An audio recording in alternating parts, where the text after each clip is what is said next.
I stared at the email for a good 5 minutes, not quite believing what I was seeing. After 5 years of late nights, cancelled weekend plans, and endless spreadsheets, I'd finally gotten the promotion. Mid-level manager to senior project director, with a salary increase that made my eyes water. I, Stacy Miller, had finally made it. My phone buzzed. It was Mom. "Hey, are you coming for dinner tonight?" Dad made his famous pot roast. I hesitated. Family dinners weren't exactly my idea of celebration, but I hadn't seen them in weeks. "Yeah, I'll be there, around 6. "Perfect, see you then, honey." I hung up and smiled. Maybe this would be nice. I could share my good news, and for once, maybe I'd be the center of attention instead of the twins. Jake and Emma had always been my parents' pride and joy. 8 years younger than me, they'd stolen the spotlight from the moment they were born. While I was working through college, they were getting straight A's in high school. While I was starting my career, they were the stars of their university. Now they were fresh college graduates, still living at home, still the golden children. I pulled up to my parents' modest suburban home at 6:15. Dad was in his usual chair, watching TV. Mom was setting the table. The twins were glued to their phones. We sat around the table, passing dishes back and forth. Dad talked about his part-time job at the hardware store. Mom mentioned something about her book club. Emma complained about job hunting, and Jake scrolled through his phone under the table. "So," I said during a pause, "I have some news." 4 pairs of eyes looked at me with mild interest. "I got promoted today, senior project director. It comes with a pretty big raise too." The reaction was unexpected. "That's wonderful, honey," Mom exclaimed, reaching over to squeeze my hand. "About time they recognized your talent," Dad added, looking proud. Jake and Emma exchanged glances. "Way to go, sis," Jake said, giving me a fist bump. "That's awesome, Stacy," Emma added. "Does this mean you're buying dinner next time?" We all laughed, and for the first time in years, I felt seen, really seen. "Tell us about the new position," Dad prompted, actually putting down his fork to listen. For the next 20 minutes, I talked about my job, my team, the big project we were starting. They asked questions. They seemed interested. It was like I'd stepped into some parallel universe where my achievements mattered to my family. As I drove home that night, I felt lighter than I had in years. Growing up, I'd always been the responsible one, the one they called when they needed something: money for bills, help with the twins' college tuition, a new refrigerator when theirs broke down. I never minded helping, not really. But it was nice to be acknowledged for something other than my checkbook. The next few weeks were a blur. I threw myself into work with renewed energy. My team was incredible, smart, dedicated people who were excited about our new project. If we pulled it off, it would mean millions for the company. Then the calls started coming. "Stacy, honey, can you help us with the property tax bill? It's higher than we expected this year." "Hey sis, my laptop died, can you spot me $200 until I find a job?" "Stacy, dear, the car needs repairs, your father's hours got cut again." Each request was reasonable, each amount was manageable. And each time, I transferred the money without hesitation. They were my family, after all. The twins started texting me regularly, which was new. They'd never shown much interest in my life before. Now they wanted to know how my day was, what I was working on, if they could come over for dinner. "Your place is so much nicer than Mom and Dad's," Emma said one evening, sprawled on my couch after demolishing the pasta I'd made. "Yeah, and your fridge is always full," Jake added, helping himself to another beer. "Must be nice having all that money," Emma said, examining her nails. I laughed it off, but something about her tone made me uneasy. "I work hard for it," I reminded them. Sure, Jake said, pulling out his wallet. "Speaking of which, can I borrow 100? Car insurance is due." I handed him the cash without comment. What else could I do? They were family. 3 months into my new role, we completed the big project ahead of schedule. The client was thrilled, the company made a fortune, and my team got the recognition they deserved. I received a substantial bonus, enough for a down payment on my own place. That night, I opened a bottle of wine and called my realtor friend, Derek. I want to buy a place, I told him, something in the city, good neighborhood, nice layout. I've got enough for a decent down payment now. About time, Derek said, let me see what I can find. I didn't tell my family about my plans. I wanted it to be a surprise, something to celebrate. For once, I'd be putting myself first, and I couldn't wait to see their reactions. For the next month, Derek sent me listings almost daily. Some were too small, others too far from work, and many were way outside my budget even with the bonus. But finally, he found it, the perfect apartment in the heart of downtown. It's got everything you wanted, Derek said as he unlocked the door, 2 bedrooms, open layout, and check out that view. I walked to the windows and gasped. The city skyline stretched before me, glittering in the afternoon sun. The kitchen had gleaming countertops and new appliances. The master bedroom was spacious with a walk-in closet. It was everything I'd dreamed of. What's the catch? I asked, certain there had to be one. Derek shrugged, no catch, owner's relocating overseas and needs to sell quickly. If you want it, we should move fast. I signed the paperwork that afternoon, using my bonus for the down payment and securing a mortgage for the rest. For the first time in my life, I owned something substantial, something that was just for me. Meanwhile, the calls and texts from my family continued to increase. Stacy, your father's back is acting up again. We need to hire someone to mow the lawn, Mom said one evening. How much? I asked automatically, already reaching for my banking app. Just $300, you're such a good daughter. 2 days later, Jake texted me asking for money to fix his car. The day after that, Emma needed cash for a job interview outfit. Each request came with effusive thanks and promises to pay me back someday, promises we both knew they wouldn't keep. I didn't mind that much, though. I was making good money, and it felt nice to be appreciated, even if it was just for my financial support. Saturday morning, I woke up filled with excitement. I was going to tell my family about the apartment. I imagined their reactions, surprise, joy, maybe even a little pride in what I'd accomplished. I spent the morning baking Mom's favorite lemon bars to bring over. When I arrived, the house was quiet. Dad was dozing in his recliner, the TV murmuring in the background. Mom was at the kitchen table, sorting through bills with a furrowed brow. The twins were nowhere to be seen. They went out with friends, Mom explained when I asked, should be back for dinner, though.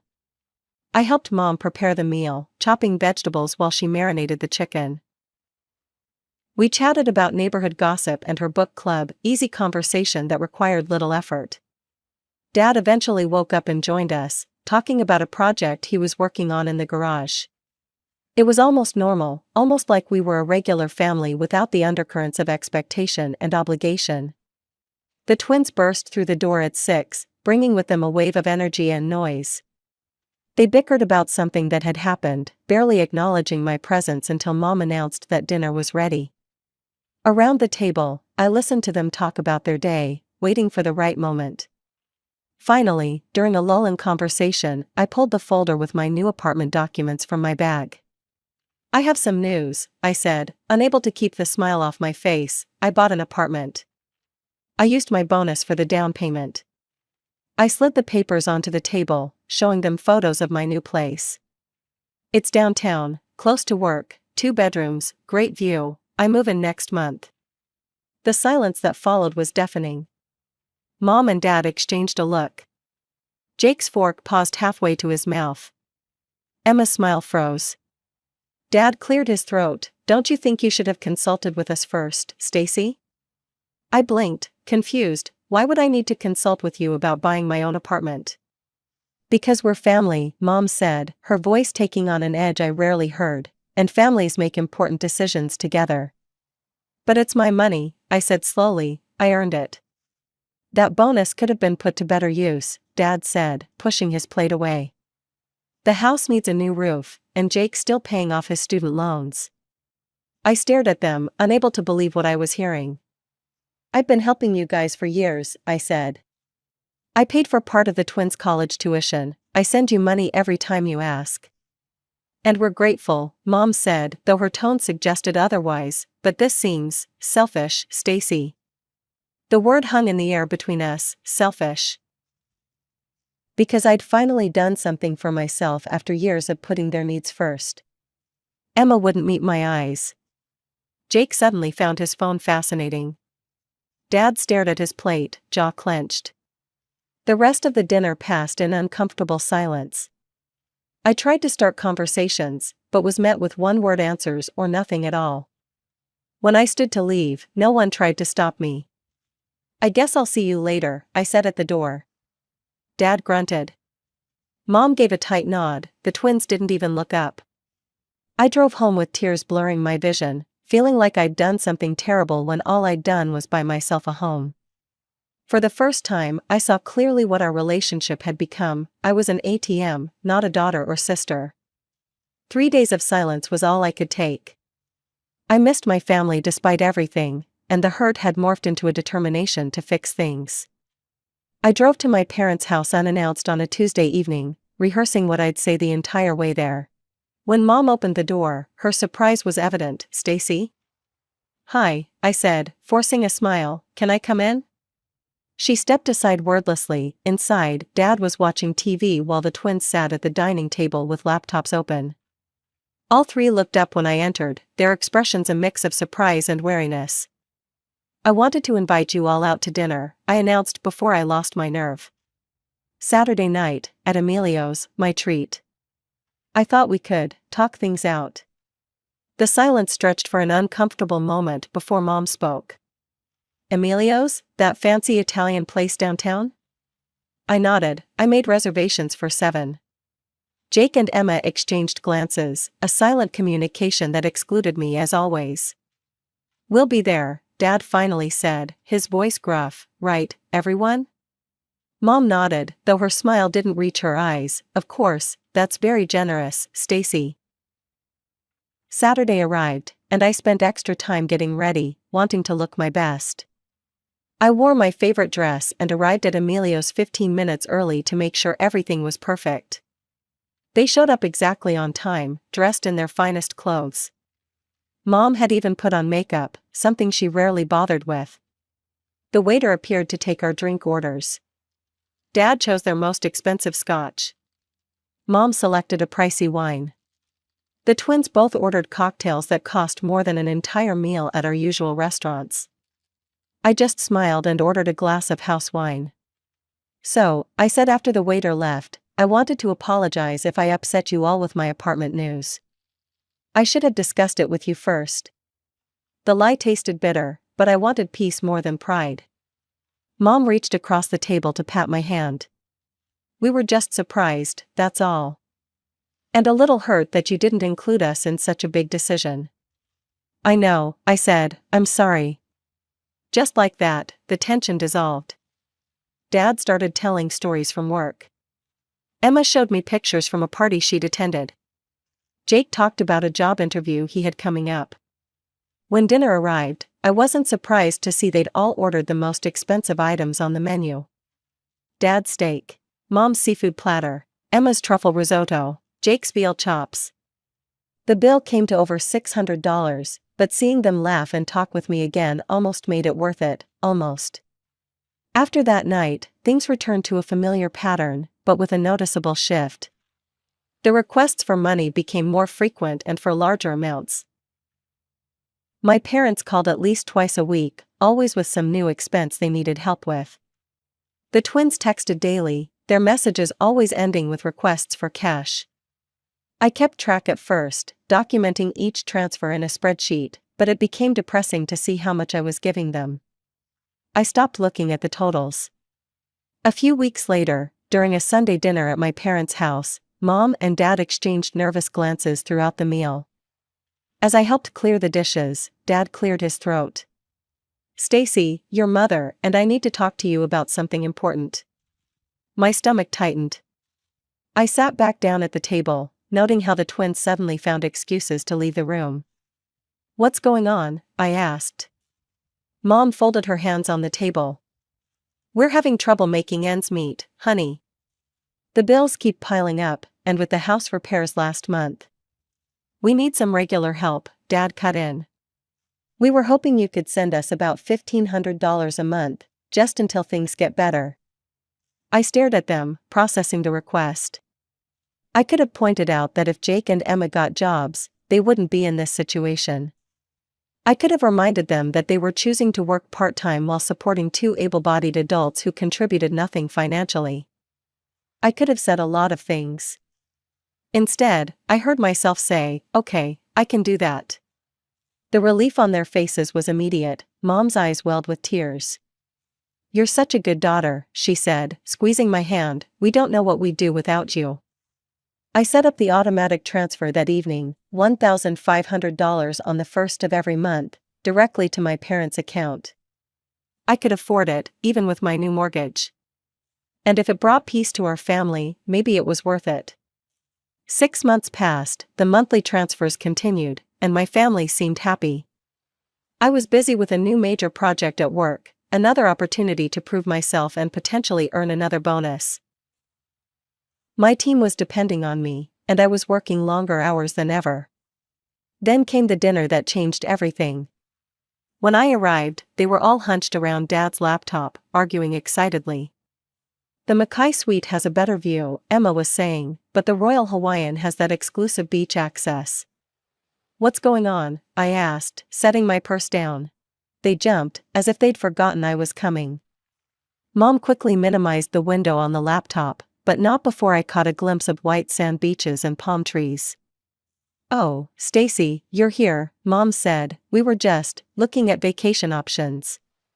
"Hawaii?" I asked, hanging up my coat.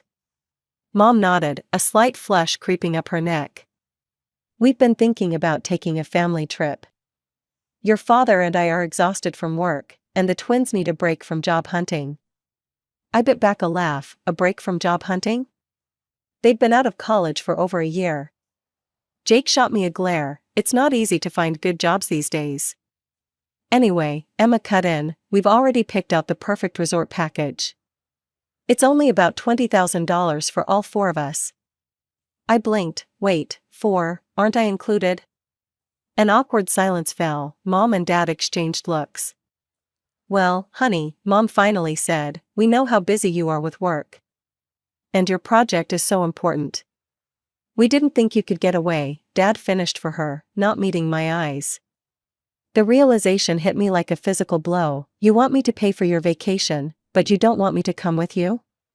"When you put it like that, it sounds bad," Emma said with a nervous laugh. "How else should I put it?" I asked, my voice rising. "You expect me to shell out $20,000 so you can all go to Hawaii without me?"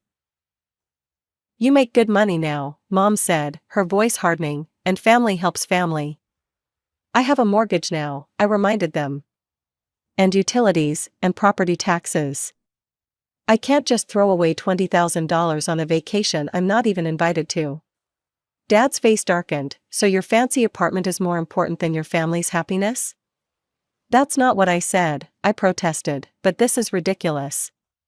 You work part-time, by choice, the twins don't work at all. Maybe if everyone got full-time jobs, you could pay for your own vacation." The room went silent. Mom's lips pressed into a thin line. Dad stood up abruptly.